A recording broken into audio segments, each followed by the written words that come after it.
Okay, so Be'ezras Hashem, we're continuing with our weekly series of shirim on the Torah of recovery, the recovery of Torah with the light revealed. It's Tu B'Shvat today, and we find ourselves in the parsha of Beshalach with Kriyas Yamsuf. Now, there's a profound revelation that comes out of the experience that we learn from trees, to the degree that the trees themselves are going to be identified as the thing that the human being is meant to model. Ha'adam Eitz Hasadeh, that the person is like a tree of the field, meaning to say that there's an equivalence to one degree or another between the tree, the nature of a tree, and the nature of an individual. Now, there are many, many ways to understand the equivalency or the correlation between the human being and a tree. Both are growth-oriented creatures, both subsist upon oxygen and growth, cultivated in its roots, in its trunk form, as well as the fruits. There's a tripartite breakdown of what it means to be a human being. Just as the tree has roots, bark, and the fruits of the tree itself, so too the human being has a nefesh, ruach, and neshama, a moach, a lev, and a kaved.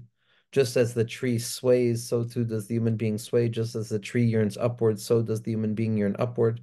Just as the tree decays and dies without the proper care given to it and the sensitivity applied to all of its aspects, so too the individual needs to be cultivated in all of its facets. But there's a particular teaching that we can learn from the eights, ha-eights, the eitzah. What's the eitzah? What's the suggestion, the reasonable way that we can apply some insight into our lives? The tachlis of a tree. Ha-eitz is the osios eitzah. Ultimately, HaKadosh Baruch Hu created a world and placed the individual in Gan Eden to partake of all of the trees. Each and every tree represents an expression of HaKadosh Baruch Hu in this world. Each and every tree is an eitzah through which HaKadosh Baruch Hu is Megala himself, and through which HaKadosh Baruch Hu reveals his presence to human beings so that we can grasp him. The ultimate purpose of creation is so that HaKadosh Baruch Hu in his infinitude could be grasped through limitation itself, through the mind of the individual in its separated form. And it's specifically there that we learn the Eitzah, the inside of the tree itself. Now, when we look at the Eitz HaChaim, we look at all of the different trees, the Eitz Hadas Tovara that HaKadosh Baruch Hu wanted us to partake of, to encounter this world or to refrain from. What we find is that at the heart of the Eitz Hadas Tovara, the tree of duplicitousness, the tree of splitness that opens our lives into having and not having, good and bad, light and darkness, all of the binaries that drive us out of our minds and pull us away from ourselves. So at the Eitz Hadas Tovara, at the heart of that tree, what we encounter is a deep paradox, a paradox that is only paid attention to by a few machabrim and only uncovered by the deepest of the machabrim. And that is the fact that when the Torah is describing the placement of the tree, so it says Eitz Hadas Tovara B'soch Hagan, and it says Eitz HaChaim B'soch Hagan. And B'soch, the emtza, the middle point, is singular. The middle point is meant to only have space for one thing, but here we see that the middle point contains space for two things, the Eitz HaChaim, the tree of life, and the Eitz Hadas Tovara. And the Meshiloach Zchus asks the question, how could it be that there are two trees that are emergent from a singular point in the center? The point of a center is singular. By definition, it only has room for one. Elama, based on the Zohar HaKadosh, and the Leshem explains this as well, and all of the Tzaddikim explain this, the Eitz HaChaim and the Eitz Hadas Tovara are a singular tree. They're part of a singular expression of HaKadosh Baruch Hu in this world. And as Rav Tzadok says, the orientation towards whether we're partaking of the tree of wisdom, which is duplicitousness and split, or whether we're partaking of the tree of life, which is connectivity, is dependent on nothing other than the intentionality that we have when partaking of the tree. That in truth, the definition of the tree, the status of the tree is dependent upon the intention that we have when partaking of the tree. Meaning to say that the experience of the Eitz Hadas Tovara, which seems to be the splitness of experience, the loss, the stuckness, the addiction, the breakdowns, all of the ups and downs that make human experience so tiring. That thing which seems to be the very opposite of the Eitz HaChaim, which is that point of connectivity, that point of serenity, that point of unity, that point of acceptance, but we've assumed to be at war with one another for so long that the Eitz Hadas Tovara is what take us away from Eitz HaChaim, is ultimately going to be revealed to be part and parcel of the very same thing. And that the experience with the Eitz Hadas Tovara, with that splitness of experience, is the very basis, is the very point at which the experience with unity is going to emerge. And this secret, that it's specifically from within the opposite that we encounter the thing that we're searching for. It's specifically from the falling away from the goal that we learn to encounter the very possibility of encountering that goal. It's specifically when we lose sight of our ideals and we fall into the reality of who we are and as we are in this world that we actually get to uncover the true power of who we are. That the deviation, the digression is ultimately there for the sake of reestablishing a stronghold, that the descent is ultimately for the sake of the ascent, and that there's no splitness in reality, and that everything is expresses of the infinitude of HaKadosh Baruch Hu. And as such, what appears to be the opposite of what we're aiming for is really just the preparatory stage so that we can come to uncover what we're waiting for. Meaning to say that the Eitz Hadas Tov Ra, the encounter with the Eitz Hadas, the encounter with difficulty, the encounter with concealment, the encounter with exile, is not opposite to the encounter of redemption or the encounter of enoughness or the encounter of being okay, but rather it's the very seat upon which we're going to build that experience. That the Eitz Hadas Tov Ra, when it's rectified, when it's revealed at its core, it's going to become revealed as the Eitz HaChaim itself. And what this means on a practical level in our lives is that very often we live our lives split between problem and relief, darkness and light, struggle and smoothness.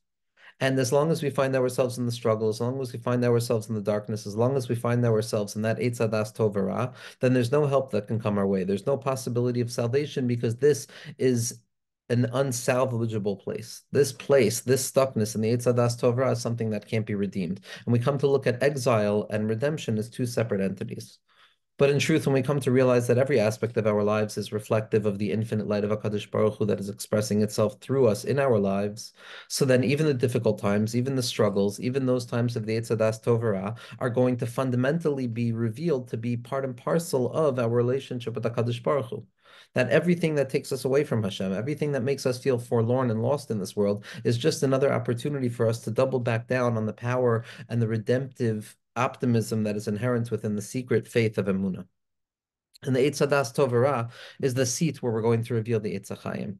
And the difficulties in our lives are the very site where we're going to uncover the power of the goodness in our lives when we come to tolerate the difficulty, when we come to accept the difficulty, not to accept it in the sense of, okay, this is my suffering, I have to deal with it, but rather to accept it without judgment, without shame, without the added burden of all of my reflections and my conceptions about it, and just to lechatchila ariber it, to face it, to learn how to deal with the problem, and to be mechafe the problem, to break down the problem so that I can suppress it from its strength, and then to be mahapich the problem, to transform it from its stuckness into a place of revelation.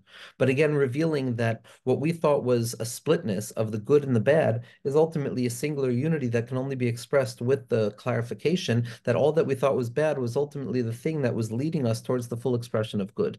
And this is the secret that we learned from the tree. This is the Eitzah that we learned from the tree. How do we learn this Eitzah from the tree? So first and foremost, the tree that rests at the beginning of existence, the Eitz Hadas Tov Ra, the very experience that takes us out of the idealism of clarity and serenity and feeling okay and absolute certainty, etc., etc., etc. We lose it and we enter into that place of anxiety. We enter into that place of the Eitz Hadas Tov Ra, of missed opportunities, of kina, taiva, kavod, all of the different psychological things that take us away from ourselves. But what's the rectification for that? How do we make our way back to that place of the Eitz HaChaim? How do we make our way back to that place of unity where we realize that every part of our lives is a singular expression of HaKadosh Baruch Hu's presence? So Rashi tells us that when Adam and Chava were filled with shame as a result of the awareness of self that comes about through partaking of the Eitz Hadas Tov Ra without the proper recognition that the Eitz HaChaim rests at the core of it, so the result is a certain sense of shame, a certain sense of self-awareness, a certain sense of deficiency that we place at our own feet rather than owning it as a fundamental expression of who we are as human beings, because that's how HaKadosh Baruch Hu created us. We bear responsibility. We feel responsible for that deficiency instead of understanding that we are the light of deficiency. And when we feel responsible for deficiency, that becomes shame and busha, and we seek to cover ourselves. And Adam and Chava want to cover themselves how? With alei te'ina. They want to cover themselves with the leaves of the tree. They want to cover themselves with clothing now. They want to protect themselves. And Rashi says, where were these leaves from? Where do the leaves of this tree come from that Adam and Chava are now covering their shame with? So Rashi says it's leaves from the very tree that Adam and Chava ate from. Why? Because this is the method of healing, that HaKadosh Baruch Hu heals with the very thing that causes the sickness. That the very difficulty, the very tree itself, the very descent into human awareness, which is the birthplace of all of the struggle, is the birthplace of the cure that will help us alleviate the struggle of what it means to be human. That the very leaves of the tree that have caused us to fall into the place where we need to be covered are going to be the covering to reveal that the tree itself was always the opportunity just to uncover the cure that rests inherent within the sickness itself, that within the gullus itself rests the light of exile. Within Mitzrayim itself rests the birurim and the clarifications necessary for Matan Torah. It's not something other than. Yes, it feels different. Yes, it's a different perspective. It's a different posture. It's a different emotional set of skills. It's a different hismoidedus. It's a different way of dealing, as reality is marked by two forms of dealing with things: Hatov HaMeitiv and Baruch Dayanemes, seeing the good in everything and recognizing the reality of everything. And yes, we know that inherently they're one and the same, and that there's going to be a time of Hatov HaMeitiv. So, in spite of the fact that we're not there yet, but Rabbi Nachman explains to us that when a person understands, kisha adam yodea, when a person knows, shekol me'orosav him letovato, when a person understands that all of the events and the encounters in their lives are for goodness or for their goodness, a hidden goodness, a goodness beyond goodness, one that can't be conceived necessarily. This point, this awareness of the goodness inherent in the splitness of things, in the Eitz Hadas Tovra and Eitz Hachayim, is in and of itself a taste of Gan Eden, in and of itself a taste of the Asad level, where we realize that the concealment was just the preparatory stage to reveal the revelation within it. So that's the first stage, V'adam HaRishon and Chava, teaching us to cure ourselves from the very problem itself, to take the leaves of the tree and cover ourselves from the shame induced by the tree itself. Then we come to Yetzias Mitzrayim. And in Yetzias Mitzrayim, we find something else taking place. We find that Klal Yisrael escape from exile. Klal Yisrael leave exile. We have gone through such a horrific process, such a horrific struggle of mindlessness and busyness and suffering, etc., etc., etc., personal, collective. As the Baal Tanya says, that each and every day a person has to see as if they are leaving Mitzrayim, not just B'chol Dor Vador, not just every generation, not just every year, not every Pesach, but every day a person has to see themselves as leaving Mitzrayim, which means that we have to come to an understanding of what was the tachlis of Mitzrayim, why was Mitzrayim so long, why was the concealment so thick, why was the difficulty so real?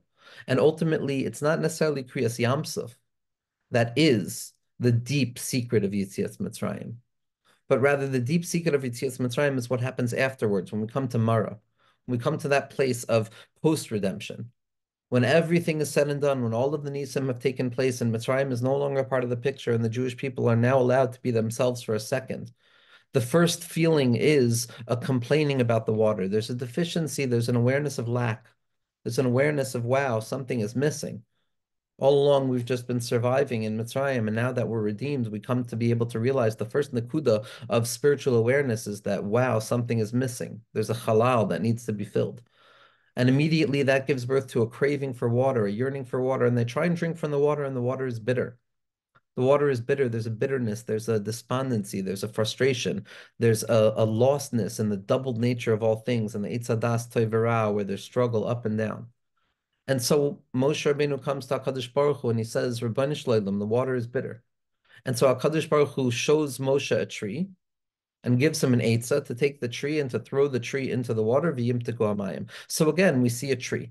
But what the Ramban points out in the name of Chazal is that this wasn't just a nace that the tree was able to sweeten the water, but rather it was a nace besoch nace, that it was a bitter tree that sweetened the water.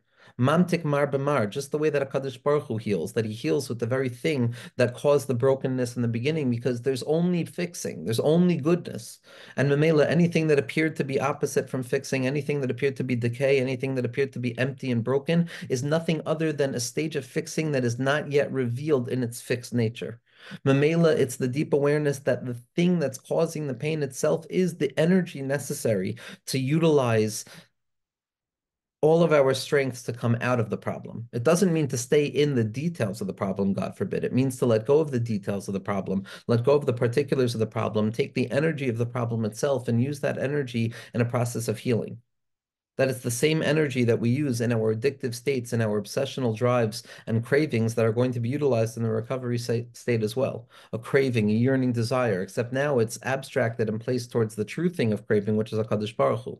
And so the problem is never other than the cure, but it's a spectrum of revelation and concealment that operates in unison, which is why the tree is the cure itself, even though the tree was bitter. It's when we dig down deep into the bitterness, when we dig down deep into what feels to be Eitz Hadas Tov V'Ra, what feels to be the loss of hope of the tree, what feels to be the loneliness of the tree and the emptiness of the tree and the tree being divided and inanimate.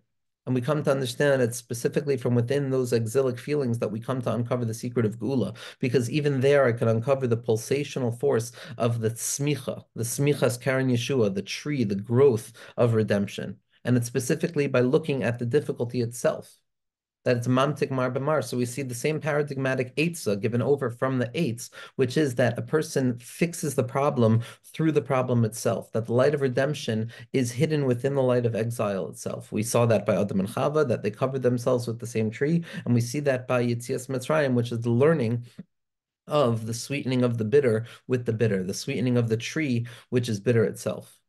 And then we have a statement from Chazal, which becomes the crowning jewel with regards to this eitz of the tree, showing us that this is a fundamental lesson of a tree. That mineu be avenagre, that from the forest itself comes the handle for the axe. What is the forest? The forest are the trees that conceal the illumination of the sun. The sun, the shemesh, beberiuso, the or of ein oid milvado, that negates all separation, that negates all problems. That light gets blocked out by trees, the eitzim in the world. The atse shitim oimdim, all of the eitzim, the separations, the shtus, the light, the darkness, all of the different expressions of the trees in the world, they block out that unified lightness of HaKadosh Baruch Hu, so that we can choose, so that we can feel difficulty and come to remember the goodness that is inherent within difficulty. And remember that HaKadosh Baruch Hu is found everywhere, and there's no place devoid of him. But these trees, this forest, begins to blot out the light of the sun. This is the reason so many tzaddikim spent their times in the forests. The forest is alive in a sense of unity at the heart of disparity. The trees appear to be fundamentally separate, but at their core, the trees are unified. At their core, it's the Eitz HaChaim B'Soich HaGan. Every tree is just another expression of the Eitz HaChaim B'Soich HaGan. Maya mamukim eitza belevish, that all the eitzos pshutos of the tzadikim amitim, of the eitzim, of the adam eitza sadeh, are one singular eitza of how to be miskariv to HaKadosh Baruch Hu by uncovering the light of HaKadosh Baruch Hu in the apparent absence of HaKadosh Baruch Hu. And it's in the forest that the tzaddikim walked in that we find that whisper of the trees that bespeak a unity in spite of the apparent difference that is inherent in them on the outside. And here's where Chazal reveal the deepest secret, Minbei ubei avenagre. How does one come to get rid of the trees that blot out the sun? How does one get rid of the disunity that appears to be separating the light of unity? How does one come to clarify the lights of separation that appear to be concealing the light of unity and comfort in our lives? That it's from the tree itself that a person comes to cut down the tree. It's from the problem itself, from the blockage itself, that a person learns to uncover the strength necessary to see through the blockage. Because if there's no blockage, then all I have to do is look once. But when there's a blockage, I have to look once and then retreat and then find another way around, which doubles the space of my spiritual encounter. Now Hashem is not only found in the revelation, but he's found in the concealment as well. He's not only found in Atzilus, but he's found in the worlds of separation as well. He's not only found above in the Or Yasha that comes straight down in a clarified, oriented, light way, but it comes from the Or Choser, which is the confusion, the darkness, and the bilbul. This is Yemei Ha'etz Yemei Ami, that the days of my nation are like the days of a tree, because the tree uncovers the process of the up and the down and the up and the down and the perpetual flow of growth and growth and death, revealing that inherent at the heart of both of them, inherent at the heart of both of them, at the heart of Beis Shammai and Beis Hillel. That there's a light of unity of Baruch Hu, Baruch Shemo. Baruch Hu is Beis Hillel, Baruch Shemo is Beis Shammai. Baruch Hu, Baruch Shemo is the secret of the unity on Tu B'Shvat, where there's a yichud between the opinions of Beis Shammai, which is the Rosh Chodesh of Shvat, and the opinion of Beis Hillel, which is the center point of Shvat, that the beginning and the end are both revealed to be part and parcel of the light of HaKadosh Baruch Hu. This is the secret of Ketam Ha'etz, Ketam Ha'pri, that the difficulties, the process, the boredom, the lethargy, all of the parts that don't feel significant are revealed to really be endowed with the same significance of all of the things that are exciting, and that the process is the goal, and that the engagement with the prevention is in and of itself the light of redemption, and that the exile that we encounter and the death-bringing experience that we encounter on the banks of the Yam Suf, in that place of Yeush, in that place of Atika Talia Milsa, of screaming out to HaKadosh Baruch Hu from the depths of the Nachash, from that place of the worlds of Bria, from those decaying trees, it's specifically there that we uncover the secret of V'yiftechu Amayim, and the Mayim opens up, and there's a revelation of the Abasha B'Sei Chayam. And there's a revelation of clarified ground that I can walk on, even though I'm inundated by water. Even though I'm stuck in the separation, I can still find that singular path of the eights. And then I come to that unity of all of the separate eitzim, which is going to be the eights of Mashiach, which is going to be the revelation of the eitzos pshutos, the simple suggestions that Mashiach is going to reveal to us of how to uncover the light, even in the places where the light is not yet revealed. And the secret of Mineu Be Avinagre, that redemption comes from within exile itself, that the Aleph is hidden within Gullus itself. And it's the very birth pangs and struggle that a person goes through that is the unfolding light of redemption. The secret of Tu B'Shvat is to taste the fruit in the tree itself, meaning to say that not to wait for the result or the revelation of the end, but to see and taste the revelation and the result even before the end, to know that everything is okay, even when nothing is okay, to know that everything will be okay, even when we have no reason to believe that everything will be okay, and all of the various iterations that such a posture has in a person's life. This is the secret of the eights. This is the Eitz HaChaim B'Sei Chagan, that doesn't ignore the reality of the Eitz Hadas Tov V'Ra, but rather forces the Eitz Hadas Tov V'Ra to reveal the Eitz HaChaim from within it, and the secret of healing ourselves with the leaves of the tree that causes us to need healing in the first place, and the secret of V'yimtiku Amayim Shemamtik Mar B'Mar, and the secret of sweetening bitter with bitter, and the secret of Mineu Be Avenagre, that from the forest itself comes the handle for the axe, and the secret of the light of Kesser, which is the revelation that light and darkness are both singular expressions of the unified light of HaKadosh Baruch Hu. All opposites are unified.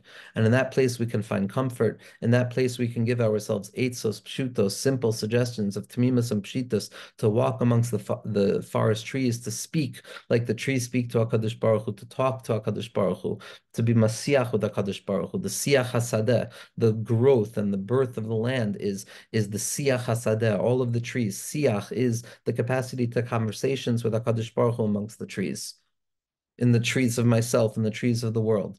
The secret of hisboidedus, the eitz pshuta of someone who walks alone at night, as Rabbi Nachman describes in Torah Nun Beis, that hamahalech yichidi baderach, that someone who's walking alone at night, yichidi baderach, the path of hisboidedus, the path of uncovering the light of Hakadosh Baruch Hu, upoisek, and he stops to say, Ma na'a ilan zeh, how beautiful is this tree, mischayev benafsho. And Rabbi Nachman, in a radical way, reveals that it's specifically in that place to talk to Hakadosh Baruch Hu.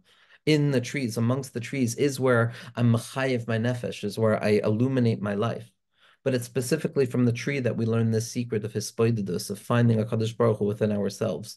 And Be'ezras Hashem, with the Eitz Pshuta of Rabbeinu, with the Eitz Pshuta of all of the tzaddikim, and the siach that we have with HaKadosh Baruch Hu, like the trees, and whether it's the Torah of the Eitz HaChaim, which becomes the conversation of the Tefillah, of the Eitz Hadas, which becomes the conversation. Our job is to be Mahapich Torah into Tefillah, and Tefillah into Torah, to be Miyachi, the Eitz HaChaim with the Eitz Hadas Tov V'Ra, and to reveal that they're both part and parcel of the same tree. But the Ikar is the Siach, the Ikar is the growth, and that's where Mashiach comes from. Mashiach is from Siach, it's growing like the trees. And Be'ezras Hashem, we should be Zoicha to reveal the light within the darkness, to reveal the growth within the stunted nature of growth, to reveal the perpetual process and evolutionary development of all things at the heart of what appears to be a perpetual devolution of things, and to uncover the growth orientation towards yichud that is inherent within exile itself. Be'ezras Hashem.